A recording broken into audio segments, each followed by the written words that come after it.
Ratusan pedagang Pasar Limbangan Garut berunjuk rasa ke gedung DPRD Garut.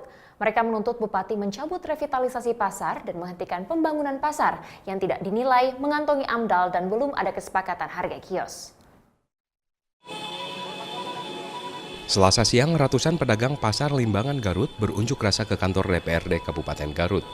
Mereka menolak revitalisasi pasar dan mendesak agar Dewan menghadirkan Bupati untuk berdialog langsung dengan para pedagang. Para pedagang meminta pembangunan pasar baru dihentikan.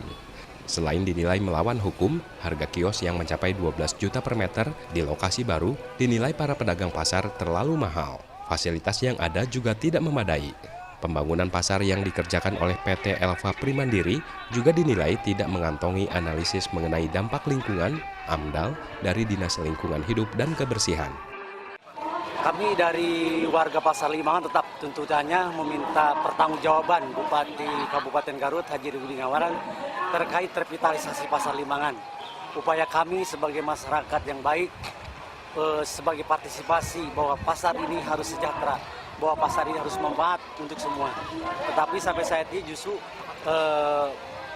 pemerintah Kabupaten Garut tidak merelasikan apa yang menjadi harapan masyarakat. Sebelumnya, awal tahun 2015 lalu, para pedagang telah memperkarakan pihak pengembang dan Pemkab Garut ke PT UN yang dimenangkan para pedagang. Pihak tergugat kemudian menempuh upaya hukum lanjutan, namun kembali dimenangkan oleh pihak pedagang.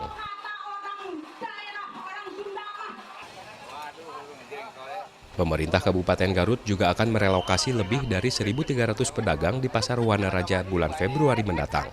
Mereka akan dipindahkan ke pasar sementara di lapangan Jaya Bakti sekitar 300 meter dari lokasi Pasar Wanaraja.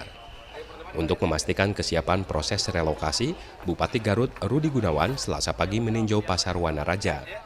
Pemkab Garut akan menghancurkan dan membangun ulang pasar tersebut yang selama ini dinilai kumuh dan menjadi biang kemacetan.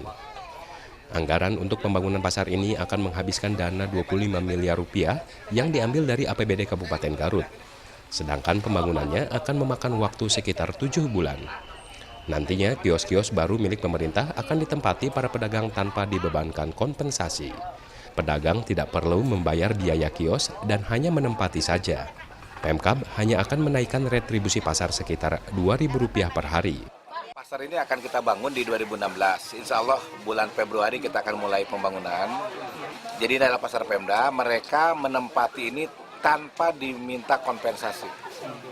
Jadi mereka ya tanpa kompensasi lah, istilahnya tanpa kompensasi. Anggaran pembangunannya Pak? Anggaran pembangunan 25 miliar. Langkah pemerintah ini disambut baik sejumlah pedagang. Renovasi sih setuju, tapi relokasinya itu yang bikin saya ribet. Harapannya kalau bisa lebih baik lagi? Ya bisa lebih baik lagi. Sempat dilakukan pembahasan langsung antara pemerintah dan pedagang, karena sebagian pedagang khawatir jika nantinya harus membayar kios. Ervan Lugina melaporkan untuk NET.